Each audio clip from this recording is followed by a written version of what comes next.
마태복음 26장 41절 말씀부터 보겠습니다. 40절 말씀부터 주님께서 그 전에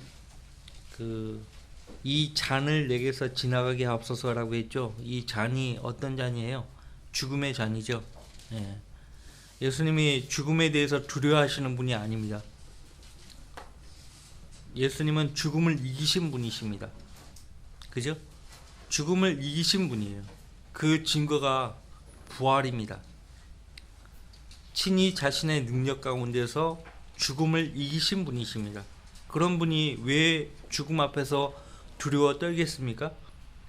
많은 설교자들이 예수님이 죽음 앞에서 두려워 떠는 분으로 묘사하고 있는데, 특히 예수님을 묘사하는 영화들 대부분이 겟세마네 동산에서 죽음을 앞두고 그 죽음을 두려워하는 인간의 모습을 묘사하고 있는데 잘못된 것이죠. 절대 죽음을 두려워하는 분이 아니고 오히려 죽음 앞에 맞서는 분입니다. 주님은 죽음을 이기시기 위해서 지금 죽음 앞에 스스로 서시는 분입니다. 그래서 주님은 이 잔을 내게서 지나가게 하옵소서라고 기도하면서, 그러나 내가 원하는 대로 하지 마옵시고 아버지께서 원하시는 대로 하옵소서 기도하고 있어요. 우리에게 본을 보여주고 계시죠. 우리가 어떤 일을 놓고 기도하는데 그것이 주님의 뜻이면 받아들이겠습니다라고 기도할 줄 알아야 돼요. 41절 너희가 40절 제자들에게 돌아와 그들이 자고 있는 것을 보시고, 새벽입니다. 새벽 1시가 넘은 상태예요. 이미 수요일이 되었죠. 이미 수요일이 되었고요. 수요일 당일은 예수님이 십자가에 못 박혀 돌아가시는 날입니다. 금요일날 돌아가신 거 아닙니다. 계산을 해보면 예수님은 화요일날 붙잡히셨고 수요일날 십자가에 달려 돌아가신 거예요. 금요일 아니에요. 성금요일 같은 거 없어요. 성금요일 같은 건 없어요. 13일에 금요일 그런 거 없어요. 자, 제자들에게 돌아와 그들이 자고 있는 것을 보시고, 새벽이 지금 1시가 넘었으니까 얼마나 피곤하겠습니까? 베드로에게 말씀하시기를 너희가 나와 함께 1시간도 깨어 있을 수 없더냐? 너희가 시험에 들지 않도록 깨어 기도하라. 깨어 기도해야 되는 가장 큰 이유를 예수님이 제시하셨는데, 시험에 들지 않도록. 자, 마태복음 어디에서 예수님께서 시험에 들지 않도록 기도하라고 말씀하신 적이 있죠? 응? 마태복음 6장 13절에 너희가 이렇게 기도하라고 하셨죠? 우리를 시험에 들지 않게 하옵시고 악에서 구하여 주옵소서. 소위 주기도문으로 알려진 마태복음 6장의 그 기도문은 제자들의 기도예요. 그러니까 유대인들에게 대환란 때 그렇게 기도하라고 미리 알려주신 것인데, 대부분의 사람들은 그 사실을 모르죠.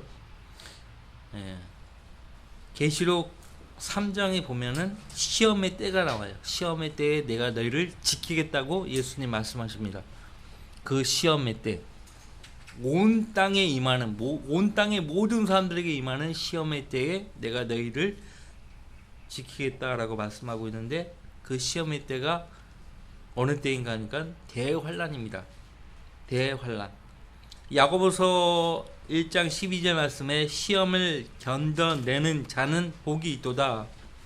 이는 그가 시련을 거친 후에 주께서 자기를 사랑하는 자들에게 약속하신 생명의 멸관을 받을 것이기 때문이다. 그렇게 말씀하고 있죠. 시험을 견뎌내야 한다라고 말씀하고 있습니다.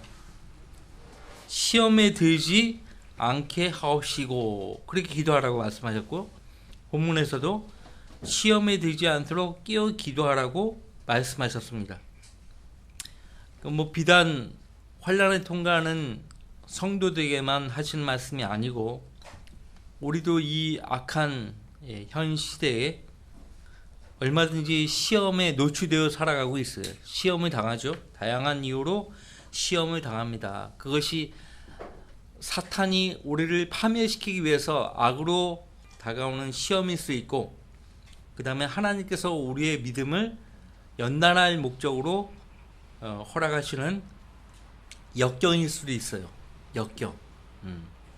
앞서간 믿음의 선배들, 히브리서 11장에서 말씀하고 있는 그 영웅들, 믿음의 영웅들은 다 이 하나님의 시험, 그 연단을 무사히 견뎌냈죠. 견뎌냈어요.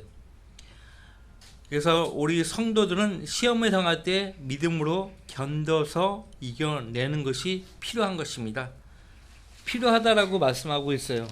거기 베드로전서 1장 보세요. 필요하다면이라는 사도 베드로의 권면을 우리가 볼 수 있죠. 베드로전서 1장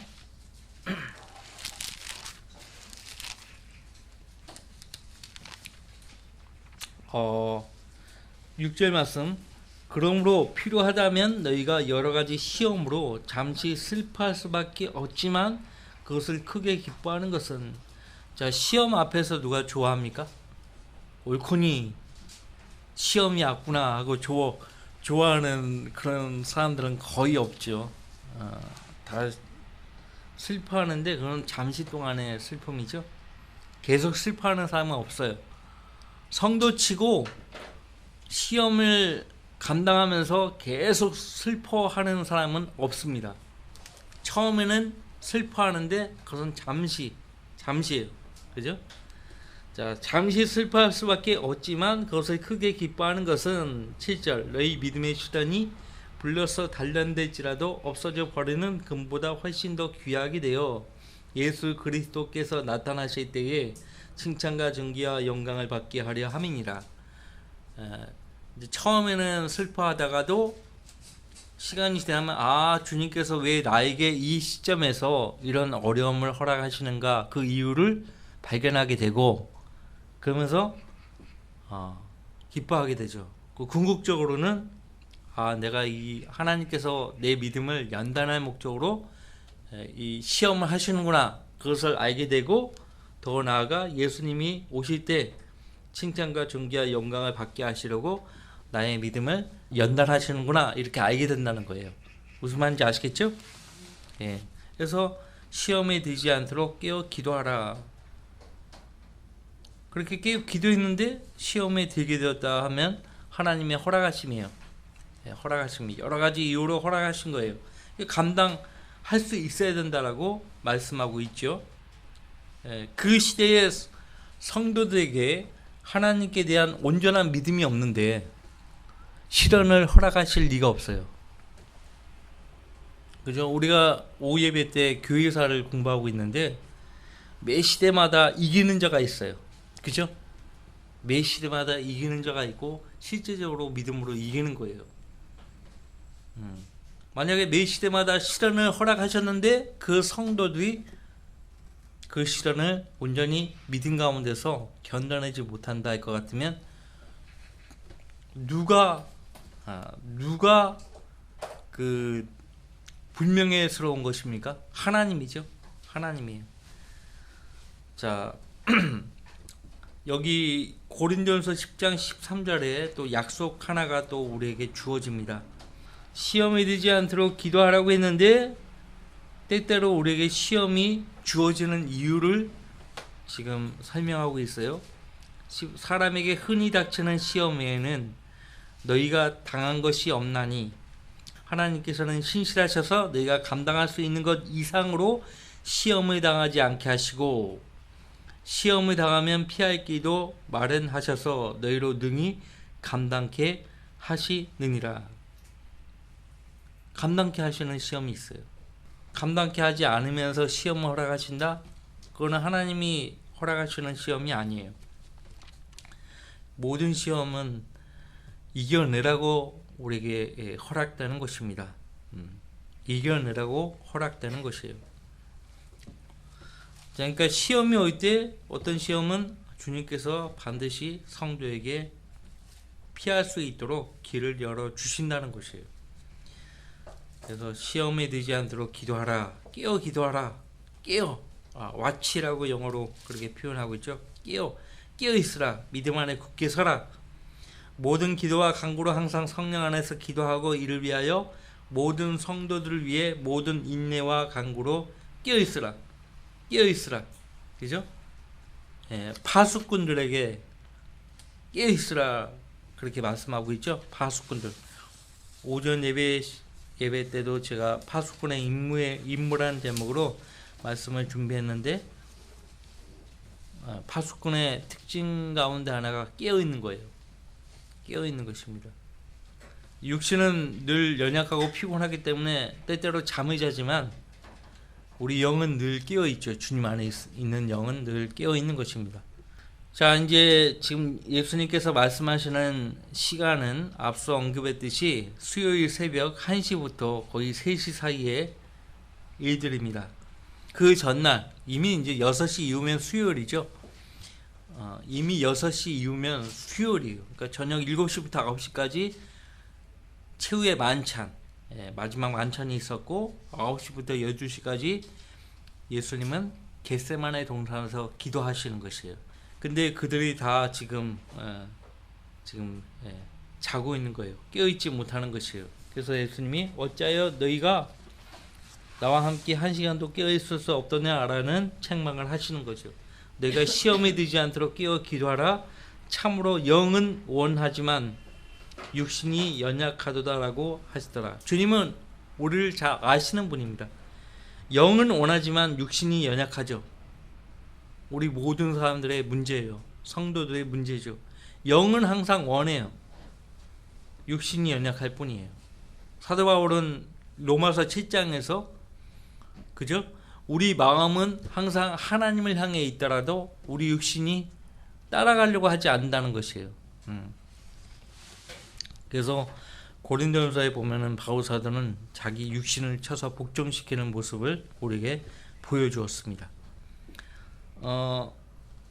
42절 다시 두 번째로 가셔서 기도하며 말씀하시기를 오 나의 아버지시여 내가 마시지 않고는 이 잔이 내게서 지나갈 수 없다면 아버지의 뜻대로 하옵소서라고 하시고, 그렇죠?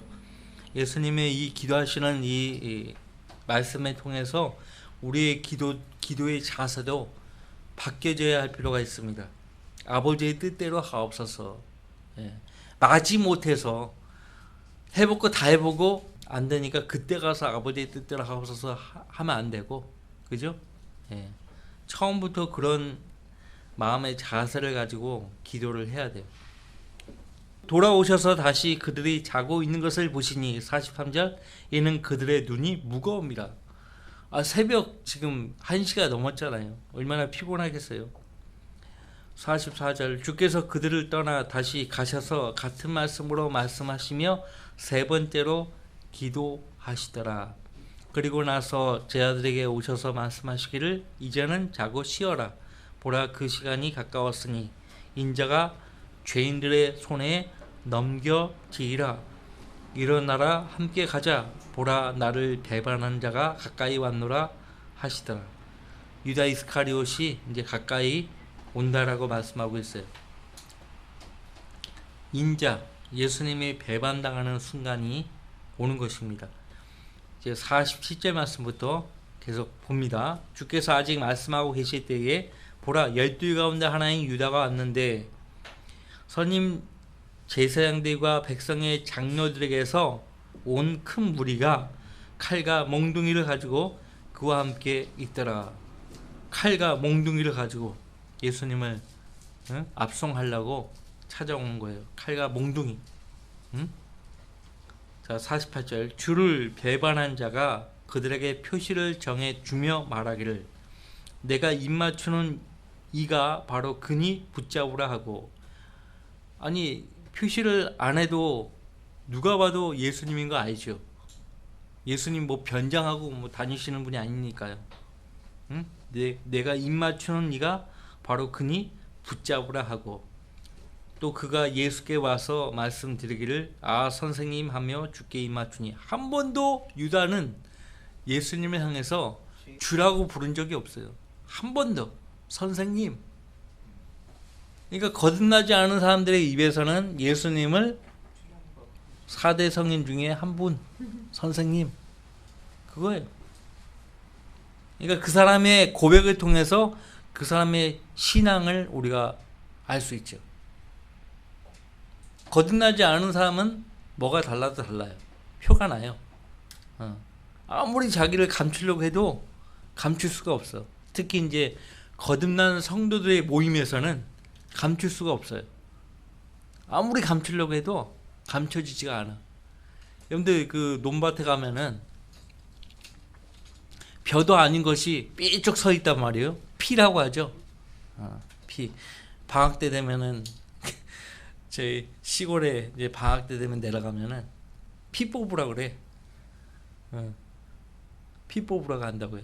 그럼 딱 처음에는 이게 구분이 안 되는데 이제 가까이서 보면 구분이 되죠. 그러니까 알곡과 쭉정이를 구분할 수 있죠. 그렇죠? 알곡과 쭉정이를 구분할 수 있어요. 시편 1편에 보면 그 죄인 쭉정이는요 의인의 회중에 들지 못해요. 바람이 불면 바람과 함께 날아가는 거예요. 믿음이 없으니까 날아가는 거죠. 자, 이 지금 아 선생님 하며 주께 입맞추니 예수께서 그에게 말씀하시기를 친구여 내가 무슨 일로 여기 왔느냐라고 하시더라.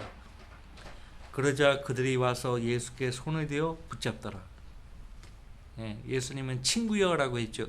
마태복음 22장에서 친구여라는 말을 우리가 보게 되죠. 누구예요?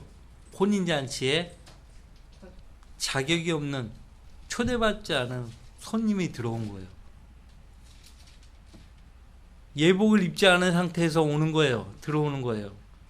그런데 거듭나지 않은 사람은요, 예수 그리스도 어린 양의 피로 자기 죄를 씻지 않은 사람들은 한나라에 못 들어가요. 한나라에 들어갈 수가 없어요. 죽었다 깨어나도 못 들어가요. 누구 발을 딱 붙잡고 올라가는 것도 아니에요. 그죠? 예수 그리스도가 그 안에 있어야 돼요. 예수 그리스도가. 혹시 몰라서 제가 찾아보겠습니다.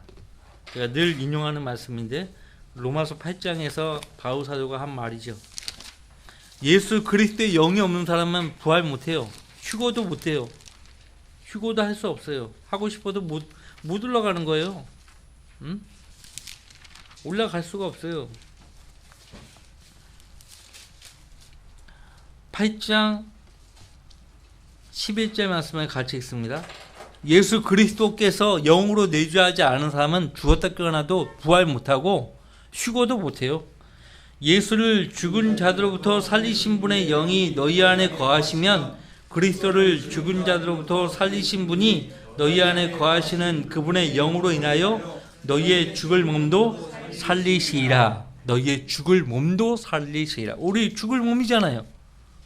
주님이 만약에 더디 오시면 상상만 해도 끔찍한데 더디 오시면 우리 다 이제 병원 신세 져야 되는 거예요. 그러다가 이제 죽어야 되는 거죠. 근데 그분의 영으로 인하여 너희의 죽을 몸도 살리시리라. 이렇게 말씀하고 있어요. 우리 소망이에요, 소망. 하나님 말씀이 우리의 유일한 소망이죠. 어디에서 소망을 얻어요? 누가 우리에게 막 10억, 20억, 100억을 준다 해도 그건 우리의 소망이 될 수 없어요. 하나님의 말씀만이 우리에게 소망을 주는 것입니다. 그분의 영으로 인하여 너희의 죽을 몸도 살리시리라. 그분의 영이 내주하지 않은 사람은요, 부활 못하는 거예요. 부활을 하더라도 생명의 부활이 아닌 저주의 부활로 심판받기 위해서 마지막 백보자 심판, 하나님 앞에 심판받기 위해서 서는 거죠. 그 심판의 결과는 안타깝지만 불못에 던져지는 거예요. 던져지는 거예요. 지옥에 이미 간 사람들 있잖아요. 지옥에 지금 현재 들어간 사람들. 예? 지옥에 들어가 있는 사람들이 백보제 심판석 앞에 나와 심판받아요. 저주의 부활로 심판받게 나아가는 거예요. 응? 얼마나 많은 사람들이 오 주님 제가 몇천 년 동안 2000년 넘게 지옥에 있었는데 너무 힘듭니다. 저희를 구원해 주십시오. 회개합니다. 소용없어요. 소용없어요. 이미 지옥에 들어간 사람은 회개해도 소용없어요. 죽기 전에 회개했어야죠. 그죠? 예, 소용없어요. 50절 말씀 보세요. 마태복음 26장 50절.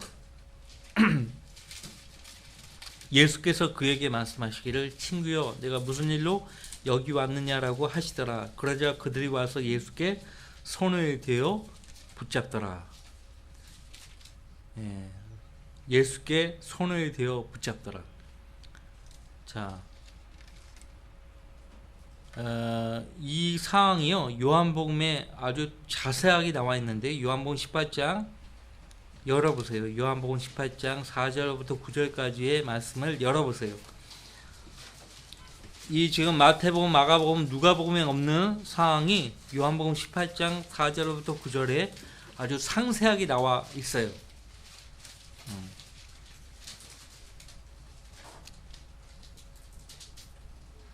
아주 상세하게 나와 있어요.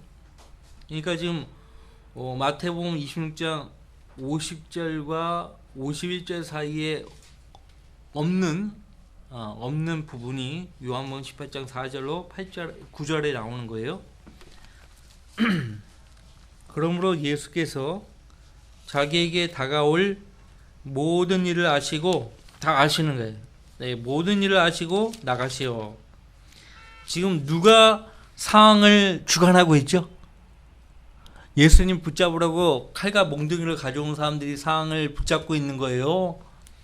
예수님이 상황을 붙잡고 있는 거예요. 모든 것을 아시는 예수님이 상황을 붙잡고 있는 거죠. 그들이 예수님을 붙잡아서 신문하려고 하는데 우리가 이제 살펴보면 오히려 그들이 예수님에 의해서 신문당해요. 신문당한다고. 요한복음 18장 열어보셨죠? 4절부터. 그러므로 예수께서 자기에게 다가올 모든 일을 아시고 나가시어 그들에게 말씀하시기를 너희가 누구를 찾느냐고 하시니 그들이 나사렛 예수라고 주께 대답하니 예수께서 그들에게 말씀하시기를 내가 그니라. I am he. 영어로 I am he. 내가 그니라. I am. 출애굽기부터 나는 누구? 나는 곧 나니라 이렇게 말씀하고 있죠. 얼마나 권위 있습니까? 개역성경에는 나는 스스로 있는 자니라. 밑도 끝도 없어요. 밑도 끝도 없어. 근데 나는 건 아니라 얼마나 분명하고 권위 있습니까?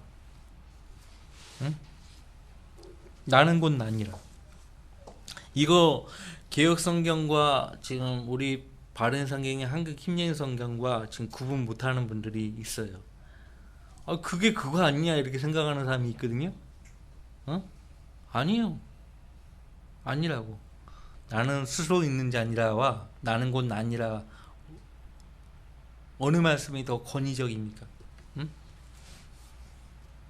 나는 곧 아니라 설명할 거 없어요. 나는 곧 아니라. 근데 그렇게 말씀하신 나이신 분께서라고 했어요. 모세가 그 백성 앞에 서면 나를 누가 불러 세웠는가에 대해서 물으면 내가 뭐라고 이야기해야 됩니까? 나이신 분께서 너를 불러 세웠다 그렇게 말을 하라. 나이신 분께서 설명이 불가해요. 육신을 입고 이 땅에 내려오신 하나님, 말씀이신 그 하나님이 요한복음 8장은 특히 다른 복음서들에 비해서 어떤 특징을 갖고 있죠? 예수님이 하나님의 아들로 오신 분이라는 거. 그러니까 예수 그리스도의 신성을 다루고 있단 말이에요. 예. 그래서 내가 그니라 이렇게 말씀하고 있는 거예요. 예수님은 요한복음에서 나는 생명의 빵이니라. 그죠? 나는 생명의 빛이니라. 그렇게 말씀하셨어요. 나는 세상의 빛이다. 나는 양의 문이다. 나는 선한 목자다. 나는 부활이요 생명이다. 나는 길이요 진리요 생명이다. 나는 참 포도나무다. 나는 누구다? I am. 본인 스스로가 그렇게 신성을 지닌 하나님이심을 증거하신 거예요. 입증하신 거예요. 그렇죠? 그렇기 때문에요. 이 말을 듣는 순간 예수님 붙잡으라고 찾아온 그들이요. 어떻게 했어요? 거기 요한복음 18장 주를 배반한 유다도 그들과 함께 서 있더라. 6절 같이 했습니다. 주께서 내가 그니라고 말씀하시자 그들이 뒤로 물러서서 땅에 엎드리더라. 누구예요? 예수님 붙잡으려고 왔었지만 예수님이 내가 그니라는 말을 듣고 나서요. 뒤로 물러서서 땅에 엎드리는 거예요. 하나님이야, 하나님. 얼마나 그 뒤로 그 순간부터 떨겠습니까? 네? 자, 예수님이 붙잡혀야 되는 이유는 무엇 때문이에요? 그들이 와서 예수님을 칼과 몽둥이로 붙잡으려고 했기 때문이 아니고 주님은 우리 온 인류의 죄 문제를 해결하기 위해서 하나님의 어린 양으로 오셔야 했기 때문에 그 예언된 말씀 때문에 예언된 성경 말씀 때문에 붙잡히는 거예요. 그러니까 이 예수님 붙잡으려고 온 사람들은 예수님의 그 하나님의 위엄 있는 말씀을 듣고 그 말씀의 권위에 눌려 엎드린 거예요. 주님께서 자기를 다시 나사렛 예수라고 말씀하시고 유다가 예수님께 입맞추기 전까지 그들은 결코 예수님을 붙잡지 못했어요. 붙잡지 못했어요. 얼마나 위대한 말씀들입니까? 거기 마태복음 26장 51절. 그런데 보라, 예수와 함께 있던 사람들 중 하나가 누구예요? 베드로예요. 근데 베드로라고 밝히지 않고 있죠. 예수와 함께 있던 사람들 중 하나가 손을 펴서 자기 칼을 빼어 대제사장의 종을 쳐서 그의 귀를 잘라버리더라. 계속 꾸벅꾸벅 졸고 있었던 상황인데 지금 칼과 몽둥이를 들고 예수님을 딱 붙잡았단 말이죠. 그러니까 그 상황을 보고 베드로가 흥분하지 않겠어요? 피곤한 상태예요. 피곤한 상태인데 갑자기 흥분이 되는 거예요. 그 환경을, 그 상황을 보고. 그러니까 사실 칼을 빼었다는 얘기는 죽일 의도로 칼을 뺀 건데 모가지를 내쳐야지 왜 귀를 잘라요. 그러니까 지금 피곤하기도 하고 지금 그런 상황이에요. 그죠? 그런 상황입니다. 그러니까 지금 정신이 왔다 갔다 하는 상황이에요. 지금. 그래서 손을 펴서 자기 칼을 빼어 대제사장의 종을 쳐서 그의 귀를 잘라 버리더라. 다른 복음서에 보면은 누가복음에 보면 그 말코라고 대제사장의 종의 이름 말코라고 나오죠. 예수님이 그 귀를 갖다 붙이셨어요. 예수님이. 여기 마태복음에 나와 있지 않죠. 예수님이 어떤 분이신 걸 알면서도 그들은 강도 대하듯이 대한 거예요. 칼과 몽둥이로 대하는 거예요. 근데 예수님이 그렇게 되기로 예언됐어요. 이사야서 53장에 보면 그리하여 그가 범죄하드가 더불어 헤아림을 받았다고 말하는 성경이 이루어졌더라. 이사야서 53장에 범죄하드가 헤아림을 받을 것이라는 예언의 말씀이 나와 있죠. 이 말씀을 하고 다음 주에 이어서 하겠습니다. 자, 누가복음 22장에 보면은 주님을 잡으러 온 이 사람들에게 하신 말씀이 더 상세하게 나와 있는데요. 나사렛 예수라고 하니까요. 그때 이어서 하신 말씀이에요. 내가 매일 성전에서 너희와 함께 있었으나 너희가 나를 잡으려고 손을 내밀지 아니하였도다. 그러나 지금은 너희의 때요 또 흑암의 권선이라고 하시더라. 너희의 때요. 지금은 너희의 때라. 흑암의 권세라. 예수님이 초림 때 인류의 구속주로 오신 것이지 심판주로 오신 것이 아니에요. 지금은 너희의 때라고 했죠. 요한복음 18장에서는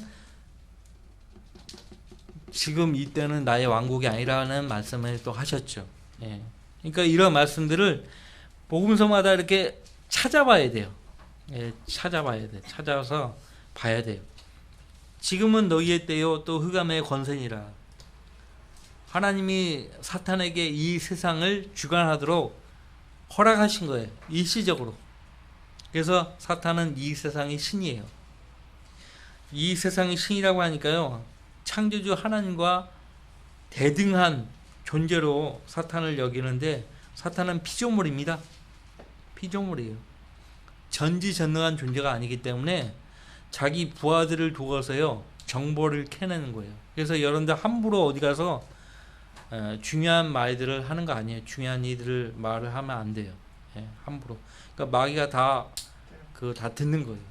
예, 함부로 그렇게 얘기하는 거 아니에요. 자, 마귀가 잠시 동안 승리하는 것 같은 모습이죠. 다음 주에 이어서 공부하도록 하겠습니다.